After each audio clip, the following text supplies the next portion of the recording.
Hello friends, मैं हूं Deepak. I have done BE and MS और मुझे JEE mains, NDA and GATE के अंदर मैथमेटिक्स पढ़ाने का 11 साल का मुझे अनुभव है। आज हम बात करते हैं संविदा वर्ग 1 के शिक्षक के सिलेबस एंड प्लानिंग के बारे में। किस तरीके से हमें 2 महीने के अंदर अंदर, इवन शायद अब तो उससे भी कम टाइम बचा हुआ हमारे पास, तो हमें इतने कम दिनों में इस पूरे सिलेबस को हमें कैसे कवर करना है, आज हम इसके बारे में पूरी विस्तृत चर्चा करेंगे। चलिए, सबसे पहले मैं आपको बताता हूँ, इस सिलेबस को मैंने पूरे सिलेबस को 3 हिस्सों में डिवाइड किया हुआ है, जिससे कि आप लोग बहुत अच्छे से इस चीज को समझ सकते हैं। क्या क्या? सबसे पहले देखिए 9th एंड 10th में मैंने यहाँ पे 4 यूनिट को रखा हुआ है एंड BSc के अंदर मैंने 21 से लेके 28 यूनिट्स को मैंने रखा हुआ है। मीन 8 यूनिट्स यहाँ है एंड 4 यूनिट्स यहाँ है। रिमेनिंग जो पोर्शन है आपका वो कंप्लीट आपका 11th-12th NCERT के अंदर है। ठीक है, चलिए अब हम शुरू से बात करते हैं आपके सिलेबस की। देखिए यहाँ पे सबसे पहले आपको दिया हुआ है अरिथमेटिक, जो कि आपके 9th-10th से बिलोंग करता है। इस अरिथमेटिक में सभी आपकी बेसिक चीजें हैं। केवल एक लॉगरिथमिक टॉपिक को छोड़ के, लॉगरिथमिक टॉपिक जो है वो आपके 11th-12th से बिलोंग करता है और वो भी बहुत सिंपल टॉपिक है, इसमें आपको कोई परेशानी नहीं है। ये जो मैंने यहाँ पे 4 टॉपिक जो आपके लिखे हुए हैं, ये नॉर्मली आपके सभी कॉम्पिटेटिव एग्जाम में आते हैं। कौन से? 9th-10th वाले जो हैं। तो यहाँ पे आपको ज्यादा वेल प्रिपेयर करने की जरूरत नहीं है। नॉर्मली जो आप लोग कॉम्पिटिशन एग्जाम जो देते हैं, सेम उसी तरह की चीजें हैं यहाँ पे। ज्यादा ये इंपॉर्टेंट भी नहीं है इसके जो क्वेश्चन हैं। हाँ, अरिथमेटिक में जरूर कुछ चीजें हैं। अलजेब्रा में आपका इक्वेशन वाला जो पोर्शन है वो थोड़ा इंपॉर्टेंट है। जियोमेट्री आपके 9th और 10th में दिया हुआ है, काफी कुछ है, ट्राइंगल वगैरह प्रॉपर्टीज है। ठीक है, XYZ मेंसुरेशन, ये भी आपके इंपॉर्टेंट है, बट ये आपके नॉर्मली कॉम्पिटेटिव एग्जाम में सब में दिया हुआ है। तो आई थिंक दैट इसके बारे में ज्यादा बात करने की जरूरत नहीं है। करंटली आज यदि हम देखें तो इस समय ज्यादातर जो मेरे पास कॉल आए हैं वो इस चीज के लिए आए हैं कि सर BSc का क्या करें, BSc में जो टॉपिक है उनको किस तरीके से तैयारी करें। देखो, जितने भी लोग हैं वो सब 11th-12th एंड 9th-10th के मैथ से बहुत अच्छे से टच में है, पढ़ा भी रहे हैं। कई लोग, ज्यादातर लोग पढ़ा रहे हैं 11th-12th और 9th-10th का मैथ तो ज्यादातर लोग पढ़ा रहे हैं, पर वो BSc से बिल्कुल दूर हो गए। BSc का जो सिलेबस है वो बिल्कुल भी कॉन्टेक्ट में नहीं है। पर यदि आपका 11th-12th का मैथ यदि बहुत अच्छा है तो आपको बिल्कुल भी चिंता करने की जरूरत नहीं है। क्यों? उसका रीजन ये है कि अप्रॉक्स 70% जो सिलेबस है आपका वो आपका 11th-12th से ही है। चलिए अब हमें किस तरीके से BSc वाले टॉपिक को टच करना है ये भी हमें देखेंगे। चलिए सबसे पहले मैं आपको एक एक करके सब चीजें बताता हूँ। देखिए 9th-10th में हमने क्या क्या देखा? अरिथमेटिक है, अलजेब्रा है, ज्योमेट्री है और मेंसुरेशन है। ये जो आपका सिलेबस है ये आपके MPPV की वेबसाइट से आपको मिल जाएगा, वहां से डाउनलोड कर लीजिए। पूरा कंप्लीट आपका एडवर्टाइजमेंट है, उसमें आपको ये मिल जाएगा। पेज नंबर आपका 23 है, वहां से ये आपका स्टार्ट होगा मैथमेटिक्स का। इंग्लिश में ये मैंने देखा है ये। ठीक है, चलिए अब हम देखते हैं। ये 4 टॉपिक तो हो गए। अब यहाँ देखिए आप 11th-12th का टॉपिक है। देखो सबसे पहले क्या है आपका यहाँ पे लीनियर इनइक्वालिटी, ये आपके 11th NCERT का है आपके। हाँ, एक बात और, NCERT जो है ये आपकी 11th एंड 12th। यदि आप सिलेबस को पूरा एनालिसिस करेंगे तो आप एक चीज फाइंड आउट करेंगे, क्या है कि 11th और 12th NCERT का एक एक चैप्टर इस सिलेबस में आपका कॉपी पेस्ट है बिल्कुल। ठीक है, जैसे कि आपका दिया होगा लीनियर इनइक्वालिटी, ये आपके 11th क्लास का टॉपिक है। देन रिलेशन एंड फंक्शन, ये आपके 11th एंड 12th दोनों में दिया हुआ है, बहुत बेसिक है और इससे एक क्वेश्चन आता ही आता है। इसके बाद में देखिए डिटर्मिनेंट्स एंड मैट्रिक्स। चलिए इसके ऊपर मैं थोड़ा सा बात करता हूं, डिटर्मिनेंट्स एंड मैट्रिक्स। अतः इसी टॉपिक को मैंने क्यों लिया है? बिकॉज सेम यही जो टॉपिक है वो आपके BSc में भी बिलोंग करता है। कैसे? जैसे कि मैट्रिक्स में आप क्या क्या करते हैं, बेसिक ऑफ मैट्रिक्स में आप सम करते हैं, प्लस माइनस वगैरह जो भी है, इनवर्स आप निकालते हैं, इसमें मल्टीप्लाई वगैरह करते हैं आप लोग। बेसिक जितने भी आप एल्जेब्रिक ऑपरेशन होते हैं वो सब यहाँ पे आप परफॉर्म करते हैं। मीन्स 12th NCERT में आपको मैट्रिक्स पूरा दिया हुआ है। अब इसके बाद में आप थोड़ा सा यहाँ आइए BSc की तरफ। BSc में यदि आप आएंगे तो थोड़ा सा केवल यहाँ क्या आ जाएगा आपके मैट्रिक्स के अंदर, केवल ये थोड़ा सा अपडेट होगा। क्या क्या? एक तो आपको रैंक निकालना होगा। ठीक है, आपको eigen value and eigen vectors आपको निकालने होंगे। ये जरूर इसके अंदर थोड़ा सा इंपॉर्टेंट चीज आएगी। तो हमें क्या करना है, 11th-12th के अंदर जो भी आपका सिलेबस दिया हुआ है उसे क्या करना है, सबसे पहले तो हमें NCERT का कवर करना है। देन टॉपिक बाय टॉपिक उससे रिलेटेड BSc में क्या है, उससे रिलेटेड हमारा BSc में क्या है, बस हमें वो चीज करना है। जैसे कि मैं आपको बताता हूं, ये जो आपके 11th-12th का सिलेबस है ये हमारे एज ए लिक्विड है और ये हमारे क्या है, बीच है, एक पात्र है। मीन्स इसको हमें इस बर्तन के अंदर डालना है, दैट्स इट। ये हमारे लिए सबसे ज्यादा इंपॉर्टेंट है। आई मीन जैसे कि आपका मैट्रिक्स है, यदि आप बीएससी में आएंगे तो हम लोग देखेंगे कि मैट्रिक्स में क्या क्या है, आपका रैंक और आइगन वैल्यू आता है आपके बीएससी में, तो हमें इसको भी थोड़ा सा देख लेना है।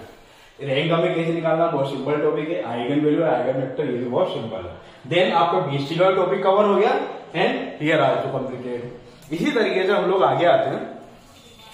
Geometry is 9th-10th topic, no problem. Coordinate geometry, ये आपका बहुत सिंपल है, ये आपके 11th-12th लेवल पे ही, इसमें आगे जाने की जरूरत नहीं है।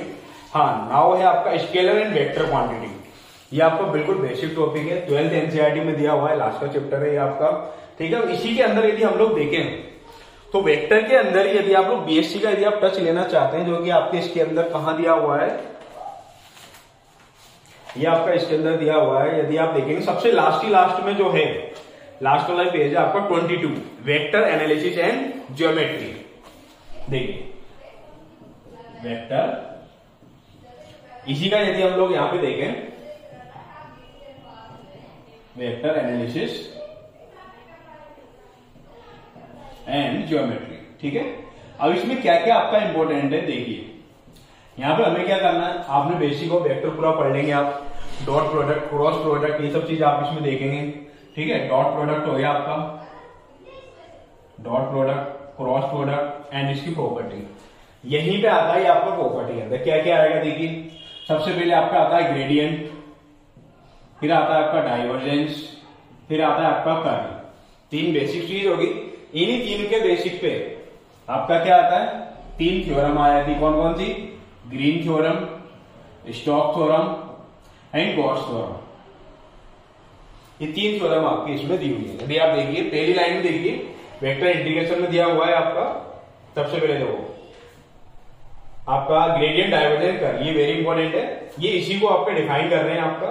यहां देखिए वेक्टर इंटीग्रेशन में क्या क्या आ गया, गॉस, ग्रीन एंड स्टोक्स, ठीक है। गॉस, ग्रीन एंड स्टोक्स तीनों थ्योरम्स आएगी, ये बहुत ज्यादा आपकी यहाँ पे इंपॉर्टेंट है आपकी, ठीक है। ये वेरी वेरी इंपॉर्टेंट चीज है।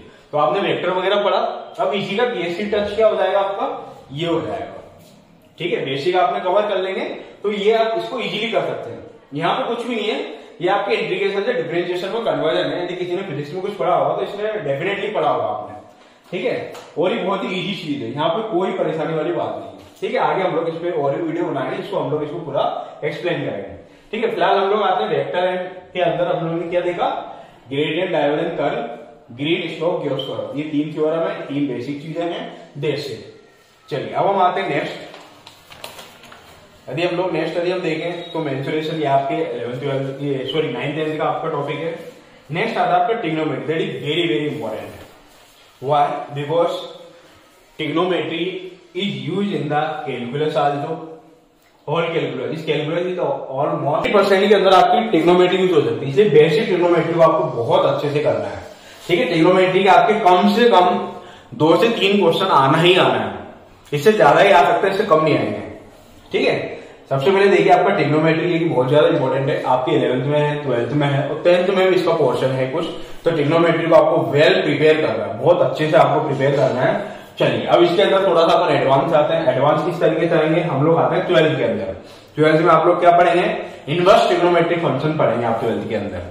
फिर इसके अंदर भी और थोड़ा सा डीपली में आप जाएंगे तो क्या आ जाएगा आपका, रेंज और डोमेन आपका आ जाएगा, ठीक है। इसी तरीके से इनकी वैल्यूज, मैक्सिमा, मिनिमा निकालना, ये सब चीजें आपकी इसके अंदर आ जाएगी। चलिए ये आपका ट्रिग्नोमेट्री कंप्लीट होगा। इसके बाद में आता है आपका स्टैटिक्स। स्टैटिक्स भी आपका बहुत इंपॉर्टेंट है और ये आपका 12th क्लास में दिया हुआ है, कुछ पोर्शन आपका 10th एनसीईआरटी में भी आपको इसका मिलेगा। क्या क्या है इसमें, सबसे पहले तो मीन, मीडियन, मोड, 3 बेसिक चीजें होगी। उसी के लिए आप एडवांस यदि आप जाएंगे तो क्या क्या आ जाएंगे आपके, डेविएशन आ जाएंगे, जिसमें कि इंपॉर्टेंट क्या क्या है आपका, variance and standard deviation, variance and standard deviation, ये आपकी ज्यादा इंपॉर्टेंट है। ये इसके सिंबल है, ठीक है।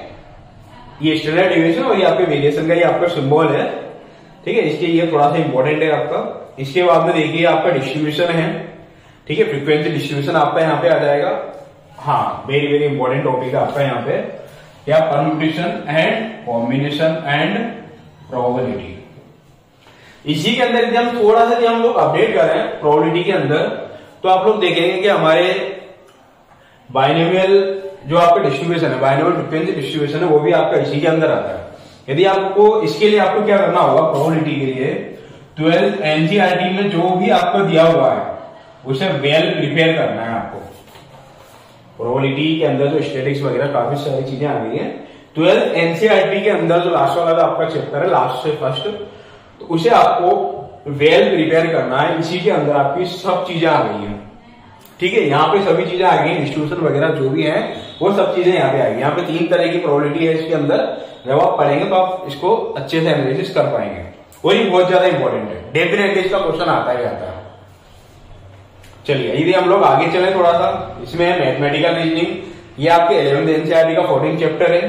उसके बाद में देखिए sequential series, AP, GP, HP, 3 सीरीजें हैं आपकी, ठीक है। इसके बाद में आता है एलिमेंट्री नंबर थ्योरी, ये आपकी बेसिक का टॉपिक है, एलिमेंट्री नंबर थ्योरी, ठीक है। ये आपके बीएससी का टॉपिक है। इसमें भी करवाने की कोई ज्यादा किसी बात नहीं है। इसमें 2-3 चीजें इंपॉर्टेंट है, जैसे कि यूक्लिड एल्गोरिथम है आपकी, ये थोड़ा सा आपका इंपॉर्टेंट है, ठीक है। और इसके अलावा आपके यूक्लिड टोटल फंक्शन है, फॉर्मेट है, ये थोड़ा सा इंपॉर्टेंट है, ज्यादा नहीं, ठीक है। चलिए हम आगे आते हैं थोड़ा सा इंपॉर्टेंट चीजों पे। वो है आपका differentiation and integration, that is very important. कैसे? क्योंकि इसके अंदर आपके 4-5 टॉपिक सब एक साथ आ जाएंगे। मीन्स 15 से लेके आपका अप्रोक्स 19 तक आपके कंप्लीट ये आपका क्या है, कैलकुलेशन है। 15 to 19 यूनिट तक क्या है आपका कैलकुलस, ये आपका कैलकुलस है।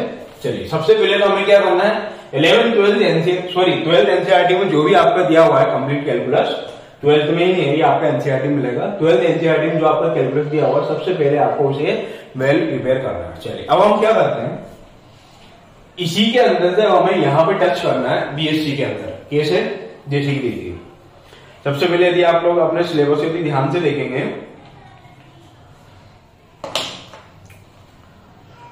तो उसके अंदर देखिए तो पहला जो आपका कैलकुलस दिया हुआ है वो आपका पूरा बेसिक है 11th-12th का, इसमें कोई ज्यादा परेशानी नहीं है। आगे आइए, जहां लिखा हुआ है आपका एडवांस कैलकुलस, ये पूरा होने पर बीएससी का टॉपिक है, पर आप 12th वाले टॉपिक का भी सहारा लेके आप इजीली इन चीजों को कर सकते हैं। कैसे कर सकते हैं, जैसे मैं आपको बताता हूं, जैसे कि डबल इंटीग्रल्स हैं आपके, उन चीजों को आप इजीली कर सकते हैं। कॉन्सेप्ट आपका वही है, बस आपको एक 2 क्वेश्चन आपको ट्राई करके देखने हैं, ठीक है। इसके बाद में आपके कॉची इंटीग्रल टेस्ट है आपका, 3-4 थ्योरम है यहाँ पे, थोड़ी सी इंपॉर्टेंट है आपकी। इसके बाद में आता है आपका, यदि हम लोग आगे बात करें थोड़ा सा, limit and continuity of function of 2 variable, partial differentiation. हाँ, पार्शियल डिफरेंशिएशन जो है वो आपका यहां आएगा, इसे आप जरूर करके जाइएगा, इसके क्वेश्चन जरूर आता है पार्शियल डिफरेंशिएशन। चलिए इंपॉर्टेंट आपको कैसे फाइंड आउट करना है, कुछ लोगों को कंफ्यूजन होता है कि बीएससी में और इंपॉर्टेंट क्वेश्चन हम लोग कैसे निकाले हैं, तो उसका देखिए सबसे अच्छा तरीका होता है गेट एग्जाम होता है, आपने देखा होगा मैथमेटिक्स उसमें होता है, एक सब्जेक्ट होता है, तो आप उसके प्रीवियस ईयर पेपर को रेफर कीजिए किस तरीके। दूसरा अपना यहाँ पे सेट पेपर हुआ था, एमपी सेट प्रीवियस ईयर का, पहले हुआ था 2018-19 में हुआ था, उस टाइम पे आप उस पेपर को देखिए। तीसरा, यदि आपको ज्यादा ही क्वेश्चन चाहिए तो आप लोग यूपीएससी जो है, यूपीएससी के अंदर मैथ्स आपके ऑप्शनल सब्जेक्ट में होता है, वहां के पेपर आप निकालिए प्रीवियस ईयर के, उनमें भी आप मैथ के अच्छे क्वेश्चन आप देख सकते हैं, ठीक है। प्रीवियस ईयर पेपर जो होते हैं वो आपके बहुत अच्छे रेफरेंस होते हैं, बिकॉज जो पेपर सेट करने वाले होते हैं वो लोग भी यहीं से रेफरेंस लेते हैं। कहां से लेंगे? गेट है आपका प्रीवियस ईयर के, गेट के जो क्वेश्चन हैं। यदि आपको ये भी टफ लगता है तो गेट में आप इंजीनियरिंग वाले जो हैं, इंजीनियरिंग मैथमेटिक्स का जो है गेट का, उससे आप रिस्पॉन्डेंट बना सकते हैं। कैसे बना सकते हैं देखिए, यदि आप लोग गेट का इंजीनियरिंग मैथमेटिक्स का सिलेबस देखेंगे तो पूरा कंप्लीट आपका सेम है, कोई अंतर नहीं उसमें ज्यादा, ठीक है। वहां पे आपको क्वेश्चन मिल जाएंगे। थोड़ा सा हम लोग इसमें आगे चलते हैं, जैसे कि इसमें दिया हुआ है मैक्सिमा मिनिमा दिया हुआ है आपका, saddle point of view function, ये सब मैक्सिमा मिनिमा। लेकिन बट प्रॉब्लम क्या है, वहां पे 11th-12th में जो आपने पढ़ा था वो सिंगल वेरिएबल का था, यहाँ पे डबल वेरिएबल है, बेसिक और कोई अंतर नहीं। यहाँ पे एक्स एंड वाई दो अलग अलग वेरिएबल के आपके यहाँ पे निकलेंगे, डीएक्स डीवाई निकालेंगे, दोनों का अलग अलग इंटीग्रेशन डिफरेंशिएशन चलता है, पूरी चीज यहाँ पे चलती है। तो यहाँ पे और यहाँ ज्यादा अंतर नहीं है। 11th-12th का आप पहले अच्छे से क्लियर करो, ये वाली चीजें आपको बहुत आसानी से हो जाएंगी, लेकिन सबसे पहले आपको 11th-12th का आपको कवर करना पड़ेगा। अच्छा, इसमें थोड़ा सा और आगे देते हैं, लेग्रांज मल्टीप्लायर है आपका, इसमें सैडल पॉइंट कुछ भी नहीं है, मैक्सिमा मिनिमा के बीच में जो तो यहाँ बिल्कुल भी कंफ्यूज मत होना। सबसे पहले तो आप लोग क्या करना है, 15 से लेकर 19 चैप्टर तक आपको एनसीईआरटी भी कवर करना है। उसके बाद में हम लोग बीएससी की तरफ जाएंगे। देखिए डिफरेंशियल इक्वेशन, ये जो टॉपिक है आपका ये बहुत ज्यादा इंपॉर्टेंट है। ये जो टॉपिक मैंने बोर्ड में लिखे हुए हैं ये बहुत ज्यादा इंपॉर्टेंट है। डिफरेंशियल इक्वेशन, इसके अंदर 11th 12th का थोड़ा सा कम है, आपका बीएससी का पोर्शन थोड़ा सा इसमें ज्यादा है। इसमें जैसे कि मैं आपको बताता हूँ यहाँ पे क्या क्या है। जैसे कि आपका लाप्लास है, लाप्लास आपके 11th 12th में बिल्कुल भी नहीं है। आपका लाप्लास ट्रांसफॉर्म है, आपका फोरियर है आपका, ठीक है, पार्शियल डिफरेंशियल इक्वेशन है आपके, ठीक है, ये सब चीजें आपके वहां पे बिल्कुल भी नहीं है। ठीक है, आइगन वैल्यू आइगन फंक्शन है आपके, इनवर्स लाप्लास ट्रांसफॉर्म है, ये सब चीजें आपके यहाँ मिले। तो ये जो आपका डिफरेंशियल इक्वेशन है इसको आपको वेल प्रिपेयर करना है। ये बीएससी के अंदर सबसे ज्यादा इंपॉर्टेंट क्वेश्चन है। एक और चीज, बीएससी के अंदर फर्स्ट ईयर या सेकेंड ईयर में इसकी कंप्लीट बुक थी डिफरेंशियल इक्वेशन की, बट इसमें आपको इतना ज्यादा रीड करने की जरूरत नहीं है। आपको कुछ ही चीजें हैं जो आपको पढ़ने की जरूरत है डिफरेंशियल इक्वेशन में, जैसे कि कुछ ट्रांसफॉर्मेशन है, लाप्लास वगैरह है आपके, कुछ इसमें थ्योरम्स हैं जिनको आपको पढ़ने की जरूरत है। रिमेनिंग जो चीजें हैं उनको आपको ज्यादा वेल प्रिपेयर करने की जरूरत नहीं है। इंपॉर्टेंट चीज ये है कि आप यहाँ वाली चीजों को अच्छे से करिए। मीन्स 12th में जो आपको डिफरेंशियल इक्वेशन वाला जो टॉपिक दिया हुआ है उसके अंदर आपने देखा होगा कि 4 मेथड दी हुई है। सबसे पहला मेथड जो दिया हुआ था नॉर्मल मेथड है, सेपरेशन वाला। उसके बाद में आप देखेंगे 3-4 मेथड आपको और मिलेंगे। तो डिफरेंशियल इक्वेशन वाला जो है आप पहले 12th वाला कवर कीजिए, उसके बाद में आप बीएससी वाले पे आइए।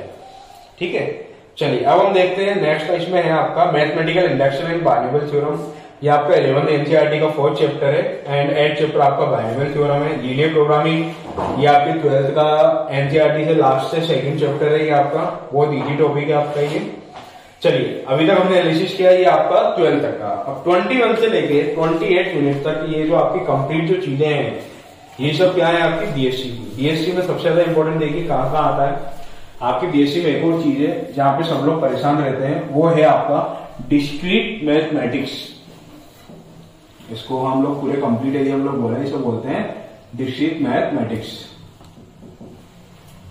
चलिए इसमें क्या क्या आया था, आपकी ग्राफ थ्योरी आई थी, आपकी रिंग थ्योरी आई थी, वेक्टर्स के अंदर आपके कर्ल ग्रेडियंट ये सब चीजें आई थी आपकी। ठीक है, स्टैटिक डायनामिक वाली है, इसमें थोड़ा सा थ्योरी पोर्शन इसमें ज्यादा मिलेगा आपको। ठीक है, इसके बाद में आपका आता है एब्स्ट्रैक्ट अलजेब्रा है आपका यहाँ पे। ठीक है, और ये एब्स्ट्रैक्ट अलजेब्रा ये पूरा थ्योरी है, थोड़ा सा इसमें न्यूमेरिकल पोर्शन थोड़ा सा कम है। ठीक है, इसलिए आपको इसे क्या करना पड़ेगा, थोड़ा सा आपको इसके लिए स्टैंडर्ड बुक्स भी रेफर करनी पड़ेगी, तब जाके आपका अच्छे से वेल प्रिपेयर हो पाएगा। पर इंपॉर्टेंट चीज क्या है, ये आपका ऑलमोस्ट 70% है। इससे रिलेटेड टॉपिक बीएससी वाले थे आपने कवर कर लिए, तो ऑलमोस्ट आप 80% को कवर कर सकते हैं। इसलिए यदि आप 21 से लेकर 28 जो लिखा हुआ है इसमें भी आप ज्यादा फोकस ना भी कर रहे तो भी चलेगा।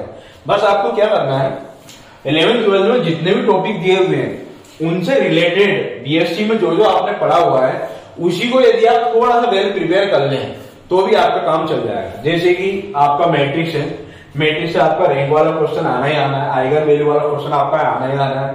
जैसे वेक्टर वाला टॉपिक है, वेक्टर से यहाँ के अलावा आपका यहाँ भी क्वेश्चन आपका आना ही आना है। कौन सा वेक्टर में, वेक्टर में जैसे कि आपकी ग्रीन स्टोक थ्योरम वगैरह ये सब चीजें आपकी आएंगी। इसी तरीके से जैसे कि आपकी प्रोबेबिलिटी है, प्रोबेबिलिटी में आपका बाइनोमियल डिस्ट्रीब्यूशन वगैरह है, बर्नौली थ्योरम वगैरह है, ये सब चीजों से क्वेश्चन आपके बनना ही बनना है आपके। ठीक है, इसलिए यदि आप केवल और केवल 11th 12th एनसीईआरटी यदि आप वेल प्रिपेयर कर लें, 11th 12th एनसीईआरटी यदि आपने वेल प्रिपेयर कर लिया तो 70% वेटेज तो सिर्फ आपका ये रखता है। 10 to 15% वेटेज आपका 9th 10th में जो आपके दिए हुए जो 4 यूनिट है ये आपकी 9th और 10th की है, इसका भी आप अप्रोक्स 10 to 15% वेटेज आप मान सकते हैं। अब यहाँ पे आपका केवल कितना सा वेटेज है आपका 20% वेटेज है अप्रोक्स। ठीक है, जिसमें भी आप ऑलमोस्ट 10 से 15% तो आप कवर कर ही चुके हैं। हाँ, बस इस डिफरेंशियल इक्वेशन वाले को जरूर कीजिएगा। इसमें मैं और वीडियो बना दूंगा आपको लाप्लास ट्रांसफॉर्म में क्या होता है, लाप्लास ट्रांसफॉर्म वगैरह। बीएससी के लिए मैं अलग से आपको सेपरेट वीडियो बना दूंगा जिसमें कि आपको पूरा बीएससी टॉपिक कवर होता है। एटलीस्ट आपका बीएससी का 80% जो टॉपिक है वो आपका बहुत ईजी है, क्योंकि इसका जो टच है वो सीधा सीधा आपके 11th 12th से है। केवल 20% टॉपिक आपका ऐसा है जिसका इससे कोई टच नहीं है, वो सीधा किससे बिलोंग करता है, आपका डिस्क्रीट मैथमेटिक्स है, कुछ आपके एमएससी का पोर्शन है। जो यहाँ पे उसकी कोई लिंक नहीं है, बट वो है तो इंपॉर्टेंट। ठीक है, दूसरी चीज क्या है, उसमें थ्योरी पोर्शन थोड़ा सा ज्यादा है। ठीक है, जिसके लिए थोड़ा सा समय चाहिए होगा। दूसरा भी आपका समय बहुत कम है, लिमिटेड टाइम में आपको सबसे पहले क्या करना है, आपको एग्जाम में जैसे कि आपके 120 क्वेश्चन है, आपके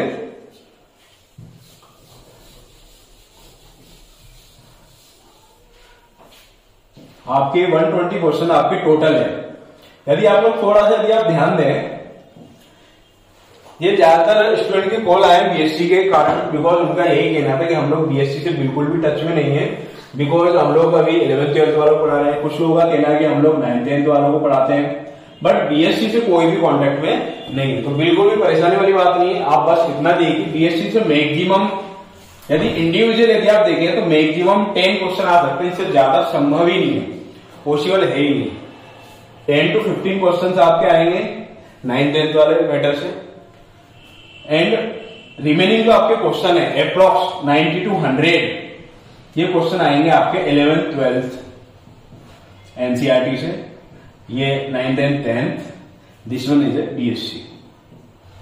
अच्छा, मैंने 90 100 क्यों कर दिया, बिकॉज मैंने यहाँ पे वो चीज भी शामिल करी है जो 11th 12th से रिलेटेड है बीएससी में, उन चीजों को भी मैंने यहाँ पे शामिल किया हुआ है, तब जाके आपके 100 क्वेश्चन के अप्रॉक्स हो रहे हैं।